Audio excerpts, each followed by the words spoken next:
Taste the Daily. Madurai மாவட்ட ஆட்சியர் அலுவலக வளாகத்தில் பல்வேறு கோரிக்கைகளை வலியுறுத்தி ஜாக்டோ அமைப்பினர் 300க்கும் மேற்பட்டோர் ஆர்ப்பாட்டத்தில் ஈடுபட்டிருக்கிறார்கள். இதுகுறித்த விவரங்களுக்காக இணைகிறார் செய்தியாளர் பாலமுருகன். மதுரை மாவட்டத்தை பொறுத்தவரையும் போராட்டத்தின் களம் எப்படி இருக்கிறது? கூடுதல் விவரங்களை வழங்கலாம். நிச்சயமாக மதுரை மாவட்ட ஆட்சியர் அலுவலகத்தில் ஜாக்டோ சார்பில் ஆர்ப்பாட்டம் நடைபெற்று வருகிறது. இதில் 300க்கும் மேற்பட்டோர் கலந்து வருகிறார்கள்.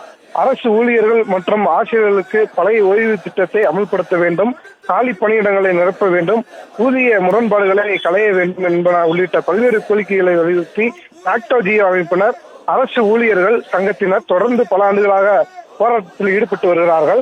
கடந்த சட்டமன்ற தேர்தலின் போது பழைய ஓய்வு திட்டத்தை அமல்படுத்த வேண்டும் என திமுக தேர்தல் வாக்குறுதியை அளித்த நிலையில் 2026ஆம் ஆண்டு சட்டமன்ற தேர்தல் நெருங்கும் நிலையில் அந்த வாக்குறுதி நிறைவேற்றப்படவில்லை என கூறி மாநில அளவிலான போராட்டத்தை ஜாக்டோ அறிவித்திருந்தது. அதன் அடிப்படையில் தமிழக அரசு பேச்சுவார்த்தை நடத்த அமைச்சர்கள் அடங்கிய குழுவை நியமித்த நிலையில் அந்த பேச்சுவார்த்தையும் தோல்வியடைந்தது. இந்த நிலையில் ஜாக்டோ அமைப்பினர் மதுரை மாவட்ட ஆட்சியர் அலுவலகத்தில் ஆர்ப்பாட்டம் நடத்தி வருகிறார்கள். சுமார் 300க்கும் மேற்பட்டோர் அரசு அலுவலர்கள் மற்றும் ஆசிரியர்கள், அரசு பணியாளர்கள் ஆர்ப்பாட்டத்தில் ஈடுபட்டு வருகிறார்கள்.